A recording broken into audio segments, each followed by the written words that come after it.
எங்களின் உயிரோடும் உணர்வோடும் கலந்து வாழுகின்ற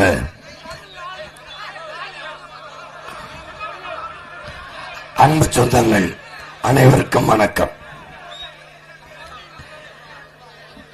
இங்கே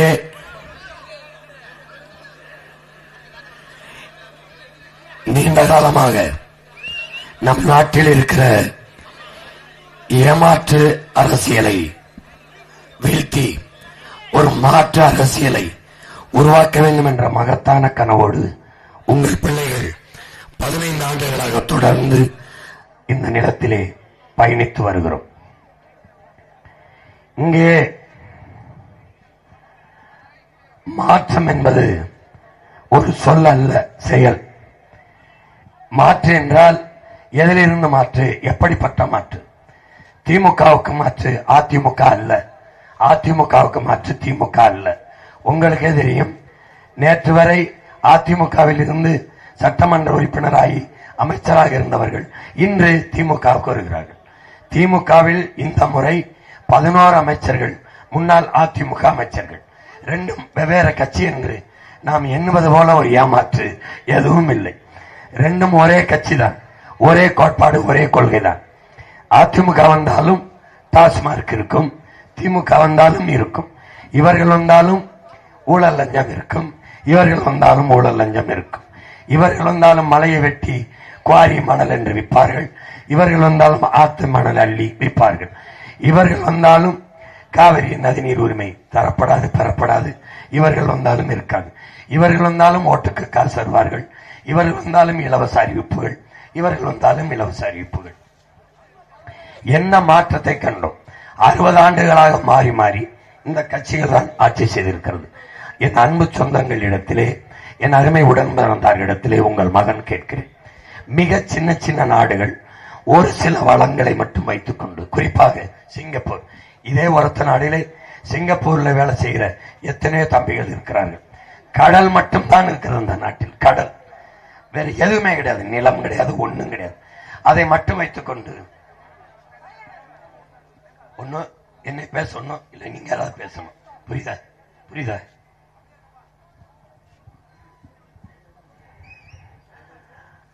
கடலை மட்டும் வைத்துக் கொண்டு தன்னாட்டு இளைஞர்களை தவிர்த்து உலக நாட்டு இளைஞர்களுக்கெல்லாம் வேலை வாய்ப்பை அந்த நாட்டால எப்படி கொடுக்க முடியுது? 2வது, கல்வி தரத்திலே உலகத்திலே முதலிடத்திலே பின்லாந்து இருக்கிறது, 2வது இடத்திலே தென்கொரியா, 3வது இடத்திலே சிங்கப்பூர். உங்களுக்கு தெரியுமா என் அன்பு சொந்தங்களே? முதலிடத்தில் தென்கொரியா இருந்தது, 2வது இடத்தில் ஜப்பான் இருந்தது, 3வது இடத்தில் சிங்கப்பூர் இருந்தது. இப்போது எல்லாத்தையும் முன்னில் கொண்டு உலகில் இத்தனை நாடுகள், 200க்கும் மேற்பட்ட நாடுகளில் முதலிடத்தில் பின்லாந்து இருக்கிறது, 2வது இடத்தில் தென்கொரியா, எப்போதுமே 3வது இடத்தில் சிங்கப்பூர் இருக்கிறது. இந்த ஒரத்த நாடு அளவுக்குத்தான், இந்த தஞ்சை மாவட்ட அளவுக்குத்தான் அதனுடைய நிலப்பரப்பு இருக்கும். ஒரு சின்ன நாடு 3வது இடத்தில் கல்வித்தரத்தில் எப்படி இருக்கிறது? எப்படி இருக்கிறது? மருத்துவத்தில் சிறந்த தரம், வேலை இல்லைங்கிற சொல்லுக்கு இடம் இல்லை, தடையற்ற மின்சாரம், எல்லாம் இருக்கிறது. பசி இல்லை, பஞ்சம் இல்லை, கொலை இல்லை, கற்பழிப்பு இல்லை, எதுவும் இல்லாத ஒரு நாட்டை எப்படி அவனால் உருவாக்க முடிகிறது? ஏனென்றால் அந்த நாட்டு நிர்வாகத்தில் ஊழல் லஞ்சம் இல்லை. அங்கே ஒரு கனவு கொண்ட நாயகன் வந்தான், ஒரு புரட்சியாளன் வந்தான், ஒரு சிற்பி போல இருந்து அந்த நாட்டை செதுக்கினான். அவன் தான் லீ குவான் யூ என்ற மகத்தான ஒரு தலைவன். அப்படி ஒரு தலைவனை 60 ஆண்டுகளில் நீங்கள் தேர்வு செய்தீர்களா? இல்லை. ஒரு தலைவன் வந்தான், காமராஜர் என்ற தலைவன். 9 ஆண்டுகளில் இந்த நாடு அரையங்கிலம் உயர்ந்திருக்கிறது என்றால் அந்த ஒரு தலைவன் தான். அதற்கு பிறகு ஏதாவது ஒன்று, இவர்கள் வந்து கட்டிய புதிய அணை, வெட்டிய ஏரி, வெட்டிய குளம், ஏதாவது ஒன்று, ஒண்ணும் கிடையாது, ஒண்ணும் கிடையாது. நீங்க பாருங்கள், ஒரு நாட்டை எப்படி கட்டமைக்க வேண்டும்? கல்வியில் இருந்துதான். அறிவு செல்வம் தான் ஆகப்பெரிய செல்வம். அங்கிருந்துதான் ஒரு நாட்டை ஆரம்பிக்க வேண்டும். அப்போ சரியான சமமான கல்வியை கொடுத்து ஒரு சமூகம், மேம்பட்ட சமூகமாக கட்டமைக்க வேண்டியது ஆட்சியாளனின் பொறுப்பு. அப்படி இந்த நாடு அமைக்கப்படவில்லை. எப்படி செய்து? தனியார் முதலாளிகளிடம் கல்வி மருத்துவம் தரமாக இருக்கும், அரசு பள்ளி கல்லூரியில் தரமாக இருக்காது என்ற நிலை இங்கே இருக்கிறது. கல்வியும் அறிவும் உயிர் காக்கிற மருத்துவம் மிக உயர்ந்த சந்தை பண்டமாக, விற்பனை பண்டமாக மாற்றி நிறுத்தப்பட்டிருக்கிறது. அம்மா ஜெயலலிதாவுக்கு முடியவில்லை, அப்பல்லோ மருத்துவம். ஐயா கருணாநிதி அவருக்கு முடியவில்லை, காவேரி மருத்துவமனையில் மருத்துவம். நமக்கு முடியவில்லை என்றால் எங்கே போவது? பாடை கட்டி நேரே சுடுகாட்டுக்கு போவதா? அரசை நடத்துகிறவர்கள், அரசு அமைச்சர்களுக்கே அரசு மருத்துவமனை மீது நம்பிக்கை இல்லை என்றால் அந்த மருத்துவமனை யாருக்காக நடத்தப்படுகிறது? எந்த அரசு பள்ளியிலேயாவது அமைச்சர் மகளோ மகனோ இல்ல சட்டமன்ற மாமன்ற உறுப்பினர் பாராளுமன்ற உறுப்பினர் மகன் படிக்கிறானா, மகள் படிக்கிறானா? இல்லை. ஏன்? தரம் இல்லை. அரசு பள்ளி கல்லூரியில் வேலை செய்கிற பேராசிரியர் ஆசிரியர் பெருமக்கள் பிள்ளைகளாவது படிக்கிறார்களா? இல்லை. ஏன்? தரம் இல்லை. அப்போ ஒரு நாடு தரமற்றதை அறிவை வளர்க்கும் கல்வியையும் உயிரை காக்கும் மருத்துவம் தரமற்று நடத்தினால் அதுக்கு பேர் என்ன? அதுக்கு பேர் என்ன? இந்த ஆட்சியை எத்தனை ஆண்டுக்கு நீங்கள் தேர்வு செய்வீர்கள்? என் அருமை பெற்றோர்களே, என் உடன் பிறந்தார்களே, உங்கள் பிள்ளைகள் எதிலிருந்து மாற்று? இந்த நிலையிலிருந்து மாற்று. என்ன மாற்று? தனியார் முதலாளி ஒருவன் கொடுக்கக்கூடிய கல்வியை, தனியார் ஒருவன் தரக்கூடிய மருத்துவத்தை 8 கோடி மக்களால் நிறுவப்பட்ட அரசால் தர முடியாதா? இது கேள்வி. இது கேள்வி. அப்போ ஒரு முதலாளியிடம் இந்த அரசு தோற்று போகிறதா? அடுத்த கேள்வி. அப்போ நாம என்ன செய்யறோம்? தனியார் பள்ளி கல்லூரியில் கிடைக்கிற அரசு அந்த தரத்தை அரசு பள்ளி கல்லூரிக்கு தரம் உயர்த்தி கொடுக்கிறோம். எந்த அளவிற்கு? முதல் தரத்தில் இருக்கிற பின்லாந்தை தாண்டி என் மண்ணின் பிள்ளைகளுக்கு கல்வியை தரம் உயர்த்தி கொடுக்கிறோம். எப்படி கொடுக்கிறோம்? நாம் ஒரு சட்டம் ஏற்றோம். நாம் ஒரு சட்டம். என்ன சட்டம்? கல்வி மானுட உரிமை, கொடுக்க வேண்டியது அரசின் கடமை, கொடுக்காமல் இருப்பது மாபெரும் கொடுமை. எனவே என் அன்பு பெற்றோர்களே, பேரன்பு மிக்க என் உடன் பிறந்தார்களே, பெற்றுக் கொடுங்கள் பிள்ளைகளை. கற்றுக் கொடுக்கிறோம் நாங்கள். பிள்ளைகள் உங்கள் வீட்டின் செல்வங்கள் அல்ல, நாட்டின் செல்வங்கள். சட்டம். அன்றிலிருந்து உலகத்தரத்திற்கு கல்வி, கட்டட அமைப்பு, கற்பித்தல் முறை எல்லாம் மாறுபடுகிறது. எல்லாமே மாத்திரம், உலகத்தரத்துக்கு மாத்திரம். இன்னைக்கு ஒரு மகன் ஒருத்த நாட்டிலிருந்து உலகத்திலே கல்வித்தரத்திலே பின்லாந்திற்கு என்று சொல்வது போல சரியாக உங்கள் பிள்ளைகளின் கைக்கு ஆட்சி வந்த பிறகு சரியாக 5 ஆண்டு கழித்து அங்கிருந்து பின்லாந்திலிருந்து ஒருவன் சொல்வான், உலகத்தரத்திற்கு உலகத்திலே கல்வியில் சிறந்த நாடாக தமிழ்நாடு இருக்கிறது என்று அவன் சொல்லுவான். சிங்கப்பூரிலே லீக்வானியாக முடிகிறது. உங்கள் மகன் சீமானால் இந்த நாட்டில் கல்வியின் தரத்தை கொண்டு வர முடியாதா? இந்திய துணைக்கண்டத்தில் இத்தனை மாநிலங்களில் யாராவது ஒருவன் அதை சாதித்திருக்கிறான் என்றால் சாதித்திருக்கிறான். டெல்லியிலே அரவிந்த் கெஜ்ரிவால் ஆக சிறந்த கல்வியை தன் நாட்டு மக்களுக்கு, தன் மாநில மக்களுக்கு கொடுத்தான். அருகிலே கேரளாவில் ஆக சிறந்த கல்வியை உலகத்தரத்திற்கு பினராயி விஜயன் அவர்கள் உயர்த்தி கொடுத்தார்கள். அந்த அருகில் இருக்க கேரளாவால முடியும், டெல்லியில் இருக்க கெஜ்ரிவாலால முடியும். உங்கள் பிள்ளைகள் எங்களால் முடியாதா? முடியும். சரியான சமமான தரமான கல்வியை 1 ரூபாய் கட்டணம் இல்லாமல் உங்கள் பிள்ளைகள் கொடுப்போம். அடுத்து மருத்துவம். இது மாற்று. அரசு மருத்துவமனையை விட்டுவிட்டு தனியார் மருத்துவமனையில் முதலமைச்சர் படுக்கிறது கிடையாது. சட்டம். அமைச்சரோ மாமன்ற உறுப்பினரோ சட்டமன்ற உறுப்பினரோ பாராளுமன்ற அதிகாரிகளோ அரசு IAS IPS எவராக இருந்தாலும் அரசு மருத்துவமனை எல்லாம் படுத்து மருத்துவம் செய்யணும். சட்டம். மீறி தனியார் மருத்துவமனையில் படுத்து வைத்தியம் செய்தால் எவ்வளவு சம்பளம்? 1,50,000 நட்டம் எடுத்துரும். அந்த பணத்துல பாதி தண்டமா எடுத்துரும். அரசு பள்ளி கல்லூரியில் தான் ஆசிரியர் பெருமக்கள், அமைச்சர் பெருமக்கள் யாருடைய பிள்ளைகளும் பேரனும் பேத்தியும் படிக்கணும். சட்டம். அடுத்த சட்டம், அரசு பள்ளி கல்லூரியில் படித்த பிள்ளைகளுக்கு தான் தமிழ்நாட்டு அரசு வேலை வாய்ப்பில் முன்னுரிமை. சட்டம். ஒன்னு தப்பையும் உலகத்தரத்துக்கு மாற்றிடும். நீ தனியார் மருத்துவமனையில் என்ன தரம் இருக்கோ அதை தாண்டிய தரத்துக்கு ஒரத்த நாட்டுல ஒரு ஏழை அப்பத்தாவுக்கும் அந்த மருத்துவம் கிடைக்கும், சாதாரண மகனுக்கும் கிடைக்கும். President of India, prime minister of India, chief minister of Tamil Nadu, இவர்களுக்கு என்ன தரம் மருத்துவம் கொடுக்கப்படுமோ அந்த மருத்துவத்தை சாதாரண குடிமகனுக்கும் கட்டணம் இல்லாமல் தமிழ் தேசிய அரசு, உங்கள் பிள்ளைகளின் அரசு கொடுக்கும். பிறகு தூய குடிநீரை கொடுக்கும். தண்ணீர் விற்பனைக்கு அல்ல, தடை விதிக்கும். தண்ணீர் விற்பனை பண்டம் அல்ல, உலக உயிர்களின் உயிர்ப்பால். ஏனால் தண்ணீர் மனித தேவை மட்டுமல்ல, எல்லா உயிர்களுக்குமானது. நான் கடையில் வாங்கி குடிக்கிறேன், மற்ற உயிரினங்கள் என்ன செய்யும்? அதனால் எல்லா உயிர்களுக்கும் நீர் கிடைக்க இந்த தமிழ் தேசிய அரசு ஏற்பாடு செய்யும். கணக்கில்லாத நீர்த்தேக்கங்கள், ஏரிகள், குளங்கள், குட்டைகள், கண்மாய்கள், தாங்கல்கள், கரணைகளை வெட்டி வெட்டி தேக்கி வைக்கும். தூய குடிநீரை விற்பனைக்கு இல்லாமல் என் நாட்டு சொந்தங்களுக்கு 1 ரூபாய் காசு இல்லாமல் தூய குடிநீரை பகிர்ந்தளிக்கும். இது 3 தான் உங்கள் பிள்ளைகளின் ஆட்சியில் கட்டணம் இல்லாமல் தருவோம். இலவசம்ங்கிற சொல் எங்கள் ஆட்சியில் எங்கள் நாட்டில் எதுவுமே இருக்காது. இலவசம் ஒழித்து ஒழித்து இலவசம் ஏமாற்று. எனக்கும் ஏமாற்ற தெரியும். உன்னை வீட்டுக்கு ஒரு ஹெலிகாப்டர் தருகிறேன் என்று சொல்லி என்னை ஏமாற்ற தெரியும். ஒவ்வொரு என் அம்மாவுக்கும் தங்கைக்கும் ஒவ்வொரு கிலோ தங்கம் தருகிறேன் என்று சொல்லி ஏமாற்ற தெரியும். 15 ஆண்டுகளுக்கு முன்னால் அங்க நின்று கைதட்டி நின்றவன் இங்கே நின்றவனை நம்பி, இவன் என் மொழியை காப்பான், என் இனத்தை காப்பான், என் நிலத்தை காப்பான், என் வளத்தை காப்பான், என் மானத்தை காப்பான், எல்லாம் நம்பி ஏமாந்து ஏமாந்து ஏமாற்றப்பட்ட பிள்ளை இங்கிருந்து இப்ப கத்திக் கொண்டிருக்கிறேன். நான் கையேந்தினால் பிச்சை, நாம் எல்லோரும் சேர்ந்து கையேந்தினால் பிச்சை இல்லாமல் இலவசம் என்றால் எப்படி இருப்பது? கொடுத்து கொடுத்து வாழ்ந்த கூட்டத்தில் பிறந்த பிள்ளைகள் கையேந்தி 2000 1000 வேட்டி சேலைக்கு, மயிலுக்கு போர்வையை போத்தின பேகனின் பேரனும் பேத்தியும் வேட்டி சேலைக்கு கையேந்துவது வெக்கக்கேடு, வெக்கக்கேடு. யார் இவர்கள்? யார் இவர்கள்? யார் இவர்கள்? நமக்கு 8000 டோக்கன் கொடுக்க யார்? கர்ண மகாராசா வாரிசா இல்ல சோர சேர சோழ பாண்டியம் பரம்பரையா? யார் இவர்? யார் இவர்? யார் இவர்? யார்? 8000 ரூபாய் 10,000 ரூபாய் டோக்கன் இலவசத்தில் இழக்கிற பணத்தை எங்கிருந்து எடுக்கிறீர்கள்? என் கேள்விக்கு பதில் சொல்லிட்டு கொடுங்க. எங்கிருந்து எடுப்பீர்கள்? எங்கிருந்து எடுப்பீர்கள்? என் தாய் தங்கையின் மானத்தை ஏலமிட நீ யார்? நீ யார்? நீ வந்தால் 2000, நீ வந்தால் குடும்ப தலைவிக்கு 2000, புதிதாக வந்தவர் 2500. எவன் அப்பம் காசுரா? எவன் அப்பம் காசு? யாரு காசு? யாரு காசு? எங்க விட்டு காசு எடுத்து கொடுப்பியா? எங்க அப்பா அத்தா காசை, உங்க அப்பா அத்தா காசை கொடுப்பியா? எங்க இருந்து கொடுப்ப? எங்க இருந்து கொடுப்ப?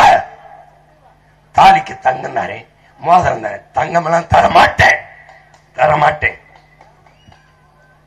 ஒரு புள்ள கழுத்துல காலம்பரா வச்சு வாழ போற புள்ள கழுத்துல 1/2 பவன் தங்கம் வாங்கி கட்ட துப்பு இல்லாத உனக்கு எதுக்குடா பொண்டாட்டி கேக்குது? எதுக்குடா பொண்டாட்டி? எதுக்கு பொண்டாட்டி? 1/2 பவன் தங்கம் வாங்கி கட்ட முடியல, காலம்பரா என் பிள்ளைய வச்சு நீ எப்படா பொழப்ப? எப்படி வாழ்வ? நான் உனக்கு என்ன தரேன்? வேலை தாரேன், சம்பளம் தாரேன். காலம்பரா வாழ போற பிள்ளைக்கு நீயே போய் நகை வாங்கி கட்டு, கட்டு. அதான் உனக்கு பெருமை. அடுத்தவன் தாலி கொடுத்து அங்க வாங்கி கொடுத்து கட்டாதரா, மானம் கட்ட போயிடும், மானம் கட்டு போயிடும்டா. பிறந்த பிள்ளைக்கு நீ மோதா மோதிரம், வந்தே மோதா மோதிரம் போட்டா கேவலம்டா. மோதிரம் மோதிரம் வேலைதாரே, உனக்கு வேலைதாரே, வேலைதாரே. கட்டணம் இல்லாத மருத்துவம் தாரே. பிள்ளைய கொண்டாந்து சேரு. 1 ரூபா காசு இல்லாம பிரசவம் பார்த்து அனுப்புறேன். 2 லட்ச ரூபா மிச்சம். தனியார் மருத்துவம் பண்ணினா 2 லட்ச ரூபா பறிப்பான் மிச்சம். அதை வச்சு 2 பவன்ல போட்டு விடுறா, பிள்ளைக்கு மோதத்தை போடுறா போடுறா. கையேந்தாதரா, தன்மானத்தோடு தற்சார்பு, தலை நிமிர்ந்து தன்னோட தற்சார்பு வாழ்க்கை வாழ்ற இடத்துல அரசாங்க வேலை தாரு. ஒருத்த நாட்டை விட்டு வெளியே வராது. தஞ்சாவூர் கூட இங்கே இரு, இங்கே உனக்கு கவர்மெண்ட் வேலை தாரு, இங்கே இரு. என்ன சிவாசிமன்? கரும்பு வளர்க்கிறேன், வாழை வளர்க்கிறேன், தென்னை வளர்க்கிறேன், ஆடு வளர்க்கிறேன், மாடு வளர்க்கிறேன், கழுத வளர்க்கிறேன், பன்னி வளர்க்கிறேன், எல்லாம் வளர்க்கிறேன். கழுத வளர்க்கிறேன் சிரிக்காதடா. 7,000 1 லிட்டர் பால், கழுத பால். கழுத பால்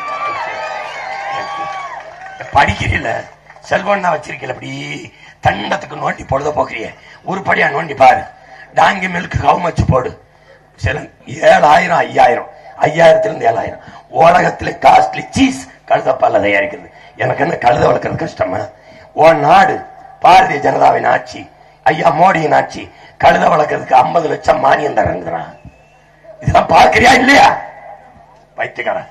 உலகத்துல மாட்டுக்கறி ஏற்றுமதி தான் இந்தியா அதிகமா சம்பாதிக்குது. பீஃப் எக்ஸ்போர்ட் இந்துஸ்தான் நம்பர் 1ங்கிறார் ஐயா மோடி. 5 ஆண்டு கழிச்சு பாடுறா, பீஃப் எக்ஸ்போர்ட்டுக்கு தமிழ்நாடு நம்பர் 1. ஒரு சோலை வனம்டா, சோலை வனம்டா என் நாடு. பாலைவனத்துல போய் என் பிள்ளை வேலைக்கு நிக்கிறானடா. கேவலம், கேவலம். நீ இங்கே இரு. வேளாண்மை செய்வதை அரசு பணியா மாத்திர. ஆடு மாடு வளர்த்தல், பட்டுப்பூச்சி வளர்த்தல், நெசவு செய்தல், தேனீக்கள் வளர்த்தல், நாட்டுக்கோழி வளர்த்தல் கவர்மெண்ட் வேலை. நீ இங்கே இரு, இங்கே இரு. வீட்டை விட்டு வெளியில் இங்கே இரு. உனக்கு வீட்டுக்கு வீட்டு சைக்கிள் தாரேன், தொழிற்சாலை கட்டுறேன், அங்க வா வேலை பாரு, நல்ல சம்பளம் தாரேன். விவசாயம் நான் பண்றதுனால காய்கறி அரிசி பருப்புக்கு பஞ்சம் இல்ல, ஒண்ணு இல்ல. பிள்ளைய நான் படிக்க வச்சிருக்கேன், உனக்கு செலவு மிச்சம். ஆத்தாப்புக்கு முடியல, உனக்கு முடியல. வைத்திய நான் பார்த்துறேன், செலவு மிச்சம். குடிக்க தண்ணி தந்துடுறேன், வேற என்ன உனக்கு செலவு? எரிக்க தடை இல்லாம மின்சாரம் தரேன், ஆனா ஓசியா தர மாட்டேன். ஏன்? உற்பத்தி செலவு எடுத்துக்கிட்டு தாரேன், சிலிண்டர் தாரேன். சிலிண்டர் எடப்பாடி மாதிரி ஐயா மாதிரி 3 சிலிண்டர் ஓசி. அண்ணா அண்ணா அண்ணா ஒரு சூப்பர் செஸ் எல்லாம் தர மாட்டேன், ஒன்லி கிரிக்கெட்ல தான் 6. நான் அண்ணா அதெல்லாம் தர மாட்டேன். நான் என்ன பண்ணுவேன், ஆடு மாட்டு சாணி எருமச்சாணி ஆட்டு புழுக்கையிலிருந்து மக்கிய இளைதரை கழிவிலிருந்து கணக்கில்லாத லட்சக்கணக்கான டன் பயோகேஸ் எடுப்பேன். எடுத்து சிலிண்டர் அடைச்சு ஒவ்வொரு வீட்டுக்கும் தாரேன். ஆனா நிர்வாக செலவு தயாரிப்பு செலவு எடுத்துக்கிட்டு தாரேன், ஓசியா தர மாட்டேன், தடை இல்லாம தரேன். ஈரானுக்கு இஸ்ரேலுக்கும் போற வந்தாங்க, அமெரிக்காவுக்கு ஆஸ்திரேலியாவுக்கும் போற வந்தாங்க. அண்ணன் வச்சிருக்கேன் சிலிண்டரு எங்க மாட்டு சாணியில இருந்து. அதனால என்ன செய்யறேன், மாட்டு சாணியில எரிகாற்று இருக்கும் போது என்ன மயத்துக்கடா என் பூமியை தோண நான் வந்த வண்ட குழாய மூடல, நான் பிரபாகர மகன்லடா எடுத்துட்டு போறாங்க. வந்தவன் டாஸ்மார்க் இழுத்து மூடம்டா. பனம்பால் தென்னம்பால் ஈச்சம்பால் திறக்கிறோம்டா. பனம்பால் தென்னம்பால் திறக்கிறோம், கல்லுன்னு சொல்லாத, அது கேவலமா பார்த்துட்டாங்க. பனம்பால் தென்னம்பால் மூலிகைச்சாறு. ஏய், தாயின் மாறல பால், பசுவின் மாறல பால், பனை தென்னை மாறல பால். அது ஏன் இந்திய அரசியல் அமைப்பே சொல்லுது, இந்திய அரசியல் அமைப்பு கள் உணவின் ஒரு பகுதின்னு, மது இல்லைன்னு சொல்லுது. இந்த நாட்டுல நீ மனச்சான்றோடு மறுபடியும் உதயசீலன் ஓட்டு போட போற, நீ அவ்வளவு மானம் கட்டு போயிட்ட. நீ ரெட்டலைக்கு போடுவ, ரெட்டலைக்கு. ஏண்டா நேத்து அந்த கட்சியில இருந்து எம்எல்ஏ மந்திரி, இன்னைக்கு இந்த கட்சியில இருந்து எம்எல்ஏ மந்திரி. கேவலம். நான் ஒண்ணு கேட்கிறேன், உலகத்துல எந்த நாட்டுல கல் இல்ல? எந்த நாட்டுல கல் இல்ல? எந்த நாட்டுல இல்ல? இந்தியாவில் எந்த மாநிலத்தில் கல் இல்ல? எல்லா நாட்டிலும் இருக்கும்போது இந்த நாட்டில் மட்டும் எப்படி கல்லு மதுவாச்சு? எப்படி ஆச்சு? ஏன் தடை? கல்லுக்கு மட்டும் இங்க தடையே? ஏன் கள்ளச்சாராயம் காட்சி வித்தவன சுடாத ஐயா ஸ்டாலினுடைய காவல்துறை கல்ல இருக்கணும் சுடுதுன்னா எங்கடா கொண்டு வராம அந்த நாட்டை இங்க கொண்டு வரேன்? ஏன் கல் இந்த மாநிலத்தில் மட்டும் கேரளாவில் இருக்கு, கர்நாடகா இருக்கு, ஆந்திராவில் இருக்கு, புதுச்சேரி இருக்கு, பீகார்ல இருக்கு, குஜராத்தில் இருக்கு, ராஜஸ்தான் இருக்கு, மகாராஷ்டிரா இருக்கு, உத்தரப்பிரதேசத்தில் இருக்கு. ஏன் இங்க இல்ல? ஏன்னா கல்ல திறந்து விட்டா சாராய வியாபாரம் படுத்துரும். சாராய வியாபாரம் படுத்தா டாஸ்மார்க் ஆலை, சாராய ஆலையிலிருந்து சாராய் கெடுக்கிறது குறைஞ்சிடும். உலகத்துல உற்பத்தியாளனை விற்பனையாளனா இருந்தது கிடையாது. இந்த நாட்டுல மட்டும்தான் உற்பத்தியாளனை விற்பனையாளன். யாரு? இவனே சாராயத்தை காட்சி இவனே விற்பான். கல்வி தனியா இருக்கு, மருத்துவம் தனியா இருக்கு, போக்குவரத்து தனியா இருக்கு, மின் உற்பத்தி யூனியன் தனியா இருக்கு, எல்லாம் தனியா. தண்ணீரை விற்கிறது தனியா. டாஸ்மார்க்க மட்டும் அரசு வச்சு விற்கும். நீ இந்த தேர்தலை ஓட்டு போட்டு முதலமைச்சர் நல்ல தலைவரை தேர்வு செய்ய போறியா? குடிக்க வச்சு 25 லட்சம் பேர் தாலி எடுத்திருக்கான். இப்ப மறுபடியும் தேர்வு செஞ்சுக்க, இன்னும் 25 லட்சம் பேர் தாலி இருப்பான். நீ தலைவனை தேர்வு செய்யல, ஓட்டு போட்டு தாலி இருப்பான தேர்வு செஞ்சுக்கிட்டு தாலி இருப்பான். நான் சொல்றேன்டா, நான் அண்ணன் கல்லு கடை திறக்கிறேன், கல்லு குடிச்சு சத்தவனை காட்டு, சொத்தம் முட்டை வித்தவனை காட்டு, ஒரு அக்கா தங்கச்சி தாலி எடுத்ததை காட்டுறான். இவன் இந்த கேவன். ஆனா சொல்லுது அண்ணே, எதா இருந்தாலும் நல்லது வேணும். எதா பொண்ணு பார்க்க போ, நல்ல பொண்ணு வேணும். மாப்பிள்ள நல்ல மாப்பிள்ள வேணும், நல்ல மாப்பிள்ள. செல்போன் நல்ல செல்போன், கார் நல்ல கார், சாப்பிட நல்ல சாப்பாடு, சட்டை நல்ல சட்டை, எல்லாம் நல்லது வேணும். நாட்டாளர் தலைவன் மட்டும் தற்குறி நாயி, தருதல நாயி, முடிச்ச நாயி, முள்ள மாதிரி திருட்டு பய, அயோக்கிய பய, அவங்க கையில நாட்டை கொடுத்து எங்களை ரோட்ல போட்டு கத்திக்கிட்டு தானே வருஷம். ஒரு வருஷம் 15 வருஷம் கத்தாத சீமான், கத்தாதன்றான். கத்தி பேசிய காதல விடல. தொண்டை வறண்டுச்ச, எனக்கு தொண்டை வறண்டுச்சு. என் மக்களின் வாழ்க்கை வரலாம இருந்த சரிதான், அது வறண்டு போன சரி.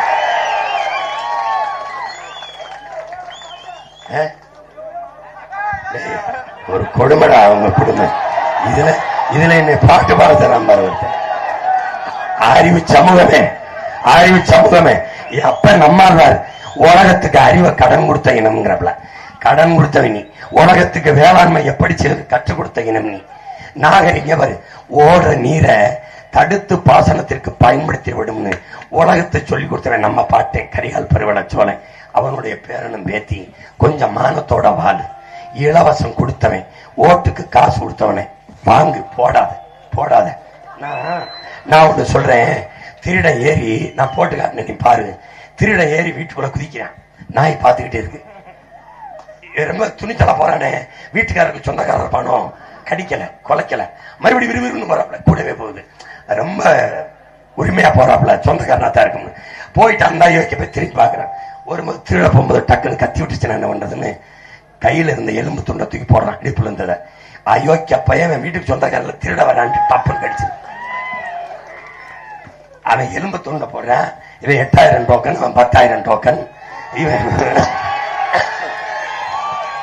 நாய்க்கு தெரிஞ்சு திருட வரான்னு நமக்கு தெரியல. நான் ஒண்ணும் பண்ண முடியாது, ஒண்ணும் பண்ண முடியாது. இந்த நரி நாடாள ஆசைப்பட்டுருச்சு.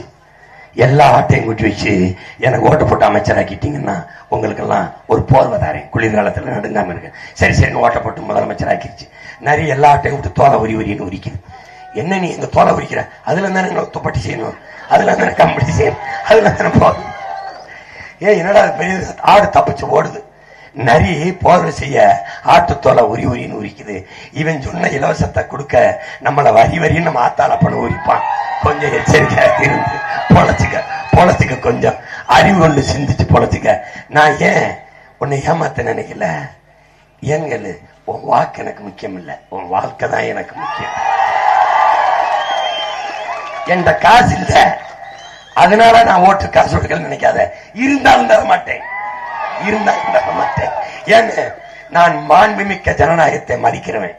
அந்த மாண்புமிக்க ஜனநாயகத்தை கொன்னுட்டு கேடு கட்ட பணநாயகத்தை நான் உருவாக்க விரும்பல. இரண்டாவது, பணம் இருக்கிறதால் அரசியல் செய்ய முடியும் என்கிற நிலை உருவானால் அடித்தட்டு உழைக்கும் மக்கள் பாட்டாளி வர்க்கத்திற்கு எந்த காலத்திலும் அரசியல் அதிகாரம் உருவாகாது. முதலாளி, என் அன்பு பிள்ளைகளே, என்னருமை பெற்றோர்களின் உடன் பிறந்தார்களே, ஒரு முதலாளி 30 கோடி முதலீடு செய்யலாம் இந்த உரத்து நாட்டுக்கு. ஒரு ஓட்டுக்கு 1000 2000 அப்படின்னா 30 கோடி முதலீடு. அவன் லாபத்தை வைக்கா, மக்கள் சேவைக்கா? இதான் நீ எழுப்பி பார்க்க வேண்டிய கேள்வி. அப்போ ஓட்டுக்கு காசு கொடுக்கிற இடத்தில் அந்த வேட்பாளனின் லாப தேவை வந்து மக்கள் சேவை செத்து போகிறது. மாண்புமிக்க ஜனநாயகம் கொலை செய்யப்பட்டு கேடுகட்ட பணநாயகம் பிறந்து விடுகிறது. அப்ப பணம் இருக்கிறவன் தான் அரசியல் செய்ய முடியும் என்கிற நிலையை மாற்றி மக்களுக்கு உழைக்க வேண்டும் என்கிற மனம் இருக்கிறவனும் அரசியல் செய்ய முடியும், தேர்தலில் வெல்ல முடியும் என்கிற நிலையை உருவாக்காதவரை மாற்றம் நிகழாது. அதே ஐயா வைத்திலிங்கத்தை மோனவர 2 ரெட்டாலையிலே போட்டு தெரிவு செஞ்சா. இப்ப அவருக்கு தான் போடுறோம்னு ரெட்டாலையில போட்டாங்க. ஏன்னு ஐயா செங்கோட்டையும் போயிட்டு நீங்கள் எப்படியாவது தளபதி விஜய் அவர்களை வெற்றி பெற செய்வதற்கு ரெட்டாலையில் போடுங்க. தெரியாதா? ரெட்டாலையில பழகிட்டாப்ல. 30-40 வருஷமா பழகினதுல நீ என்ன பண்ண? வைத்திலிங்கம் ஐயா ரெட்டலையில அவனு குத்திராத. ஏதா எல்லாத்திலையும் புதுசு, new cellphone, new model, 11G 10G car new, BMW new, எல்லாம் நியூ, ஷூ நியூ, எல்லாம் நியூ, எல்லாம் புதுசு. அதர பழசுற அந்த சூரியன் ரெட்டலை 60 ஆண்டுகளா தூக்கி காயலாம் கடையில போடு. கலப்பையோடு நிக்கிற விவசாயிக்கு போடு, ஓட்ட போடு. உழுது வளர்க்கிற கூட்டமே உழுதுண்டு வாழ்வாரை வாழ்வார், மற்றெல்லாம் தொழுதுண்டு பின் செல்வவர். சுழன்றும் ஏற்பின்னது உலகம், அதனால் உழந்தும் உழவே தலைங்கிறான். உழவே தலை, அதை உணராத நீ மனிதரில் கலை. இருந்தோம்பி இல்வாழ்வதெல்லாம் விருந்தோம்பி வேளாண்மை செய்தல் பொருட்டு. உழுவார் உலகிற்காணி அத்தாற்றாது எதுவாரை எல்லாம் பொறுத்து. உழவினார் கைமடங்கின் இல்லை, விளைவதும் விட்டைம் என்பார்க்கும் நிலை. வள்ளுவ பெருமகனா தந்தருளிய வேதத்திலே உழவன்மையை இவ்வளவு பெருமைப்பட பாடியவன் எவனும் கிடையாது. உலகத்துல என வேணாலும் தோற்கலாம், விவசாயி தோக்கக்கூடாது. ஓட்டு போட போறீல, சாப்பிடல, தினம் சாப்பிடல, சாப்பாடு அள்ளி எப்படி சாப்பிடுறது இல்ல? ஏன் குனிஞ்சு சாப்பிடுற? சோறு கொடுத்த உழவனுக்கு மரியாதை செலுத்துற, நன்றி செலுத்துற. ஓட்டு போட போகும்போது சாப்பிட்டுதான் போக. ஒரு தடவை போடும்போது பாரு, தட்டுல இட்லி இருக்கோ, தோசை இருக்கோ, இடியப்பம் இருக்கோ, பழைய சோறு இருக்கோ, ஏதோ இருக்கு, தந்தவை யாருன்னு பாரு. உழவன் தான் விவசாயி. நன்றியோட போ, நன்றி என்ற எண்ணத்தோடு போ. அங்கே வாரியன் சின்னத்துல இருப்பான் விவசாயி. தொடு, நன்றி எண்ணத்தோடு. ஓட்டு போட போகும்போது பாத்துக்க, உக்ரைன் அதிபர் செலன்ஸ்கி அரசு அலுவலகங்களில் என் படத்தை எடுத்துருங்க. நான் குறியோட அடையாளம் அல்ல, I am not icon identity. எடுத்துருங்க. அப்போ உங்க அலுவலக மேசைக்கு முன்னாடி உங்கள் பிள்ளைகளின் படத்தை மாட்டி வைங்க. ஒரு கோப்பு வருது கையெழுத்து போட ஃபைல் வருதுன்னா அந்த ஃபைல்ல கையெழுத்து போட முன்னாடி உங்க பிள்ளை முகத்தை பாருங்க. நீங்க போடுற கையெழுத்துல அதுக்கு எதிர்காலம் சரியா இருக்கும்னா போடுங்க, இல்லைன்னா ஃபைலை தூக்கி தூர போடுங்கன்ட்டான். நான் உன் மகன் அதே எப்படி சொல்றேன், உன் கூட பிறந்த எப்படின்னா ஓட்டு போட போகும்போது பிள்ளைய பார்த்து போ, யாத்தால பேரம்பத்திய பார்த்துட்டு போ, மகளை பார்த்து போய் ஓட்டு போடும்போது கண்ண முடி யோசி. உன் பிள்ளைய முகத்தை யாருக்கு ஓட்டு போட்டா நம்ம பிள்ளைகளின் எதிர்கால வாழ்க்கை நல்லா இருக்குன்னு யோசிச்சு பார்த்து போடு. உதயசூரனுக்கு போட்டா நல்லா போடு, எங்களை தூக்கி மறுபடியும் ரோட்ல போடு, ஆனா போடு. ரெட்டதைக்கு போட்டா போடு. உதயசூரனுக்கு போட்ட அவர் வீட்டுல விடிஞ்சு நம்ம வாழ்க்கை இருந்துச்சு. அவர்கள் வெல்வார்கள், நீ தோற்று போவாய். உதயசூரனுக்கு போட்டால் அவர்கள் வெல்வார்கள், நீ தோற்று போவாய். இரட்டலைக்கு போட்டால் அவர்கள் வெல்வார்கள், நீ தோற்று போவாய். உழவர் குடிமகன் விவசாயிக்கு போட்டால் தான் நீ வெல்வாய், நீ வாழ்வாய். எவன் உன்னை ஏமாத்தாம ஆத்மார்த்தமா இதயத்தில் இருந்து உளப்பூர்வமா உன்னை நேசிக்கிறான், காதலிக்கிறான் பாரு. இத்தனை வேட்பாளர் வருவான், எத்தனை முதலமைச்சர் வேட்பாளர், என்னோட சேர்த்து 4.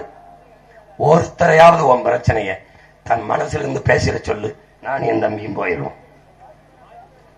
உன் பிரச்சனையவே பார்த்து படிக்கிறவன்ட்ட நீ வந்து ஆட்சியில் 5 வருஷம் இருந்துட்டு கீழே இறங்கும்போது உங்க பிரச்சனை என்ன? பாவி, என் பிரச்சனை என்னன்னே தெரியாம ஆட்சி செஞ்சிருந்திருக்கா. எனக்கு ஒரே பிரச்சனை, நீங்க தான்டா பிரச்சனை. நீங்க ஐயா இறங்கும் போது ஸ்டாலின் ஐயா, உங்கள் கனவை சொல்லுங்கள். உங்கள் கனவு எங்கள் கனவு ஒரே கனவு தான், உங்களை ஒழிச்சு கட்டிடுறதான் எங்களுக்கு ஒரே கனவு லட்சியம். கேவலம் டோக்கன். ஹோட்டல்ல சாப்பிட போகும்போது டோக்கன் வாங்கிட்டு போக சொல்லுவான். 2 பேரும் டோக்கன். ஐயா ஒரு டோக்கன் 8000, இன்னொரு ஐயா ஒரு டோக்கன் 10000. நம்ம டோக்கனை வாங்கிட்டு நான் என்ன சொல்றேன், 8000 டோக்கன் எதை வேணாலும் வாங்கிக்கலாம். ஐயா ஆல் டோக்கன் சுவர்ஸ் நீங்களே வச்சுக்கிறீங்க, இந்த முதலமைச்சர் பதவி எனக்கு கொடுத்துருங்க. கருமமே. சரி, இந்த பிறப்பு கத்தித்தான் சாகணும்னா கத்தி செத்துட்டு போறோம். ஆனால் ஓட்ட போட்டா போடு, போடலன்னா போ. ஆனால் மறுபடியும் ரெட்டால உதயசூரியன் கையை தாமரைன்னு போட்டு நாட்டை காலி பண்ணிடாது. தேடு, நல்லத தேடு. நகை வாங்க போனா நல்ல நகைக்கடை, சாப்பிட போனா அந்த கடையில சுக்கா பக்காவா இருக்கும். தெரியுது இல்ல, தேடு. 6 மாசம் போட்டு கிழிக்கிற சட்டையில 10 சட்டைய புரட்டியில, 6 மாசம் கட்டி கிழிக்கிற சேலையில 100 சேலைய புரட்டியில தேடு. நாட்டை ஆளுகிற தலைவன் எவன் கையில நாடு இருந்தால் நாடு மக்களும் நல்லா இருப்பார்கள் என்று தேடி போடு. ஓட்டை போட்டு பாருங்க, ஒரு ஓட்டை. அப்புறம் பாருங்க நாட்டை. விவசாயி சின்னத்திற்கு வாக்களிப்போம், வருங்கால தலைமுறைக்கு வாழ்வளிப்போம் என்ற உறுதியை ஏற்போம். இந்த ஒரத்தநாடு தொகுதியிலே போட்டியிடுகிற என்னுயிர் தம்பி திருமுருகன் அவர்களுக்கு நீங்கள் விவசாய சின்னத்தில் வாக்கு செலுத்தி வெற்றி பெற செய்யுங்கள். புரட்சி என்பது ஒரு தலையில் மாற்றம் என்பது சொல்லல்ல செயல். மாற்றுவோம். இது மாற்றத்திற்கான எளிய மக்களின் புரட்சி எப்போதும் வெல்லும். நம்ம அதை சொல்லும். இலக்கு ஒன்றுதான் இனத்தின் விடுதலை, இனம் ஒன்றாவும் இலக்கு வென்றாவும். தமிழ் தாய் வாழ்க, என் தம்பி திருமுருகன் வெல்க. நன்றி, வணக்கம். நாம் தமிழர்.